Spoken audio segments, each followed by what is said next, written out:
दिल्ली विधानसभा का चुनाव चल रहा है और दिल्ली विधानसभा चुनाव में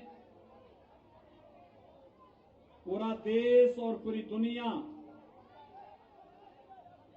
दिल्ली के मतदाताओं के द्वारा दिए जाने वाले समर्थन की ओर एकटक निगाह से देख रहा है। ये चुनाव इसलिए भी महत्वपूर्ण है, हर व्यक्ति जानता है कि देश की राष्ट्रीय राजधानी वास्तव में भारत की राजधानी के अनुरूप ही रहनी चाहिए और यहां के आम नागरिकों को उसके अनुरूप सुविधाएं मिलनी चाहिए। लेकिन मुझे बताते हुए बहुत अफसोस है कि दिल्ली के अंदर पिछले 5 वर्ष के दौरान श्री अरविंद केजरीवाल जी के नेतृत्व में आम आदमी पार्टी की सरकार ने दिल्ली की भावनाओं के साथ खिलवाड़ किया, दिल्ली के विकास को बाधित किया और जाने अनजाने में उन तत्वों के हाथों का खिलौना बन करके रह गई जो लोग विकास विरोधी हैं, समाज विरोधी हैं और भारत विरोधी भी हैं। भाइयों बहनों, हम सब जानते हैं कि 5 वर्ष पहले श्री अरविंद केजरीवाल ने एक बात कही थी। उन्होंने कुछ आश्वासन, कुछ वायदे दिल्ली की जनता से किए थे। वे कितने पूरे हुए, कितने नहीं हुए, दिल्ली की जनता को स्वयं इस बात का एहसास है और इसका फैसला भी दिल्ली की जनता को स्वयं करना है। लेकिन मैं कह सकता हूं, 5.5 वर्ष पहले देश की जनता ने मोदी जी के नेतृत्व में विश्वास किया था और मोदी जी ने जो कहा सो करके दिखा भी दिया। 2 करोड़ गरीबों को प्रधानमंत्री आवास उपलब्ध कराए, 4 करोड़ गरीबों को निःशुल्क विद्युत के कनेक्शन उपलब्ध करवाए, 8 करोड़ गरीबों को रसोई गैस के निःशुल्क कनेक्शन उपलब्ध करवाए गए, 10 करोड़ गरीबों को एक शौचालय निर्माण करके दिया गया, 12 करोड़ किसानों को प्रधानमंत्री किसान सम्मान निधि का लाभ दिया गया,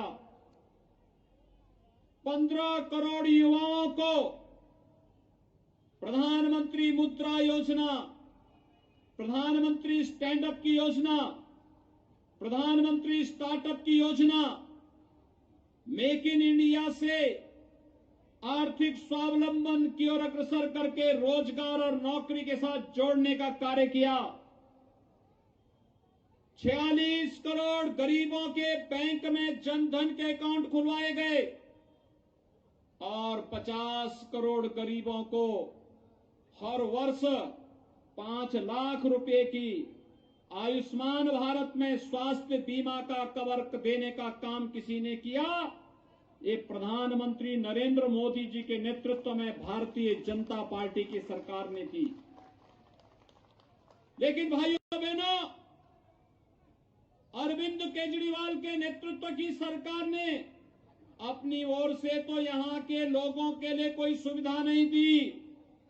केंद्र भी जो योजना देना चाहता था उन्हें दिल्ली में लागू नहीं होने दिया। खासतौर पर दिल्ली की सड़कों को अगर आप देखेंगे, आज से 3 वर्ष पहले ऐसे भी यानी इसी प्रकार की सड़कें उत्तर प्रदेश में होती थी। यहां पर उत्तर प्रदेश से जुड़े हुए तमाम लोग होंगे, उत्तराखंड से जुड़े हुए तमाम लोग होंगे, आज वे जाकर के देखते होंगे कि उत्तर प्रदेश की सड़कें इससे कई अच्छी हैं। भाइयों बहनों, सड़कें टूटी हुई।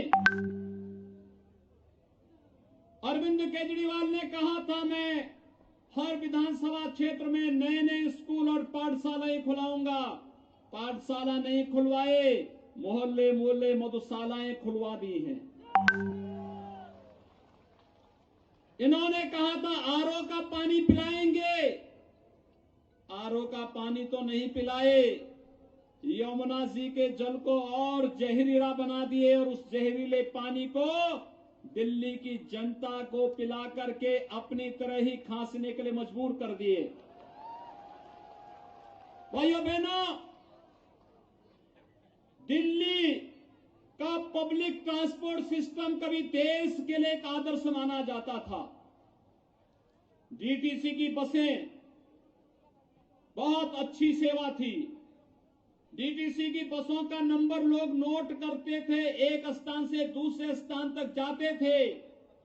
आज से 5 वर्ष पहले जितनी डीटीसी की बसें थी, अरविंद केजरीवाल ने एक भी नई बस नहीं जोड़ी और जो बसें थी वो भी आज आधी रह गई हैं। यानी अरविंद केजरीवाल का दोबारा आने का मतलब डीटीसी बंद हो जाएगा। अटल बिहारी वाजपेयी जी देश के प्रधानमंत्री थे, उन्होंने मेट्रो की शुरुआत की। मोदी जी मेट्रो का विस्तार करके फेज 4 के कार्य को आगे बढ़ाना चाहते थे। अरविंद केजरीवाल धरने में बैठ गए। दिल्ली, गाजियाबाद, मेरठ, हरिद्वार 12 लेन की 12 लेन की एक्सप्रेसवे बनाने के लिए उत्तर प्रदेश सरकार ने सहमति दी, दिल्ली ने सहमति नहीं दी, कार्य अटक गया। बाद में भारत सरकार को पैसा देना पड़ा और फिर वे कार्य अब युद्ध स्तर पर चल रहा है। दिल्ली के अंदर 66,000 ट्रक प्रतिदिन आते थे। Eastern and western peripheral expressway ये मोदी जी ने बनवाया दिल्ली को जाम से बचाने के लिए। रैपिड रेल बनाया जा रहा था, लेकिन अरविंद केजरीवाल बाधा बन गए। भाइयों बहनों, अरविंद केजरीवाल की सहानुभूति दिल्ली की जनता के साथ में नहीं है। उनकी सहानुभूति किसके साथ? याद करिए, इसी दिल्ली में एक विश्वविद्यालय है, जवाहरलाल नेहरू विश्वविद्यालय जेएनयू, और जेएनयू में नारे लगे थे, अफजल हम शर्मिंदा हैं। अफजल कौन था? या देश की संसद पर हमला करने वाला उसका सबसे बड़ा गुनाहगार था।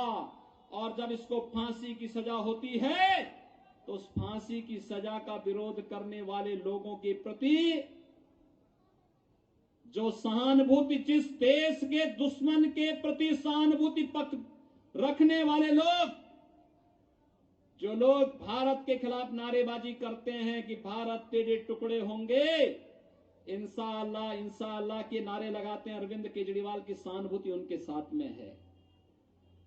अरविंद केजरीवाल जी अफजल की फांसी पर शर्मिंदा होने वाले लोगों के प्रति आपकी सहानुभूति होती है, लेकिन आपकी सहानुभूति दिल्ली की जनता के प्रति नहीं होती है। जिन लोगों को अच्छी सड़क चाहिए, पानी चाहिए, अच्छी स्कूल चाहिए, अच्छी स्वास्थ्य की सुविधा चाहिए, केंद्र सरकार के साथ मिलकर के आयुष्मान भारत की सुविधा चाहिए, लेकिन आपने सब कुछ यहां नहीं आने दिया।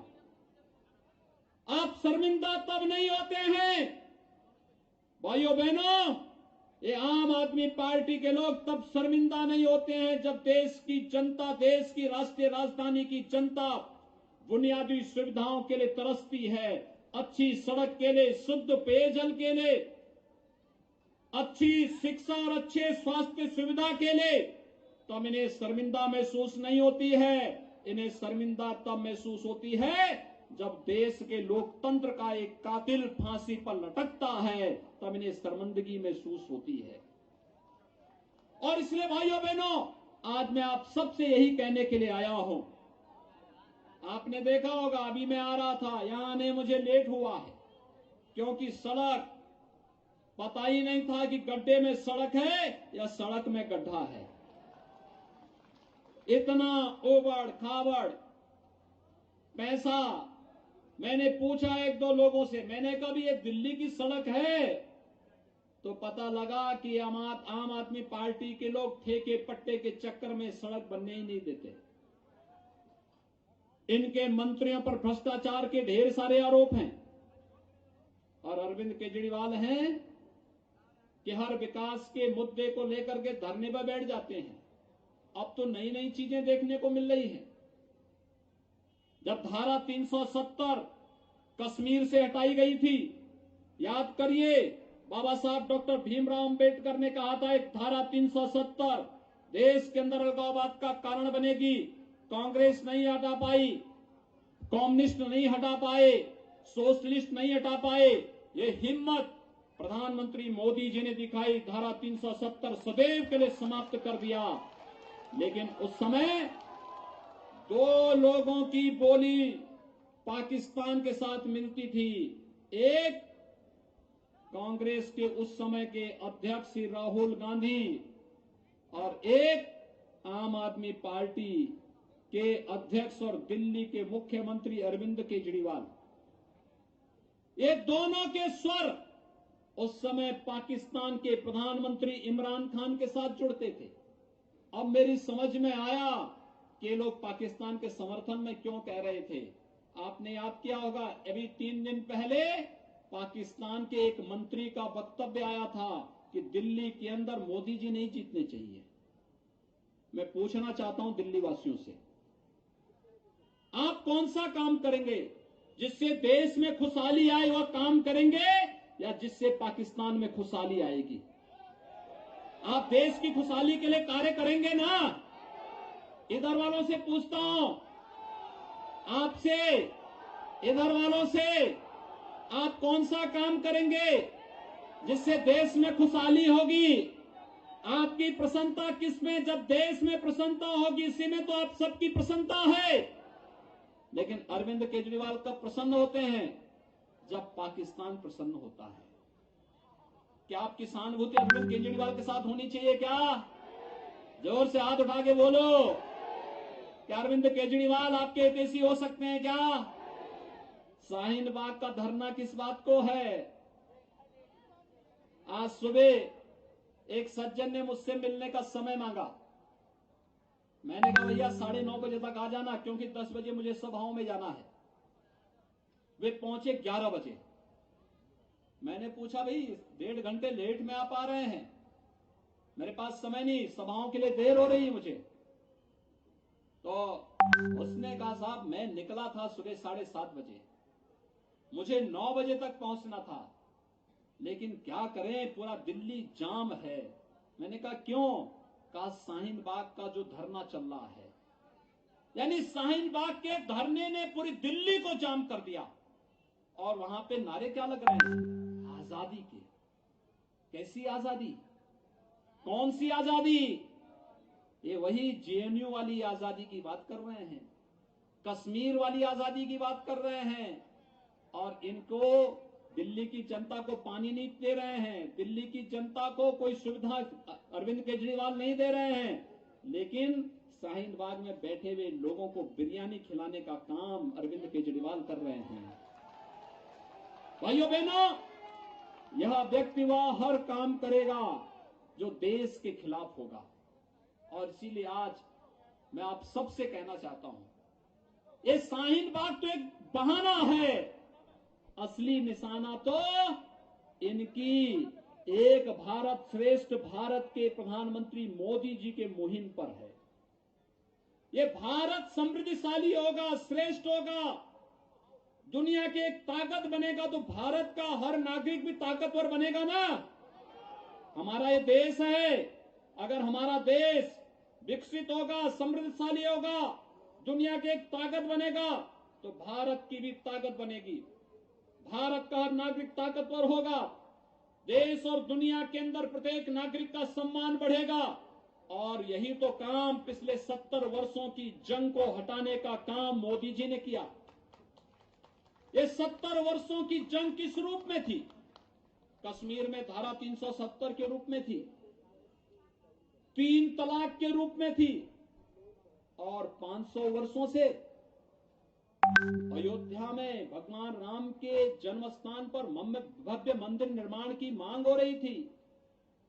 वहां पर एक गुलामी का ढांचा खड़ा कर दिया गया था, राम भक्तों ने हटा दिया, और जब वहां पर हिंदू भक्तों के द्वारा, देश के भक्तों के द्वारा, भारत भक्तों के द्वारा एक मांग उठाई गई कि यहां पर मंदिर बनना चाहिए, हम लोग नारा लगाते थे।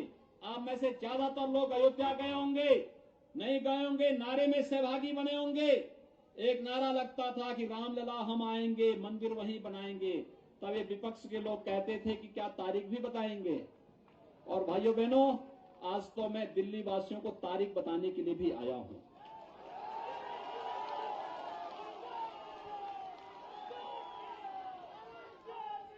अब अयोध्या में भगवान राम के मंदिर निर्माण में कोई बाधा नहीं। मोदी जी के आने के बाद बाधाएं दूर हो गई,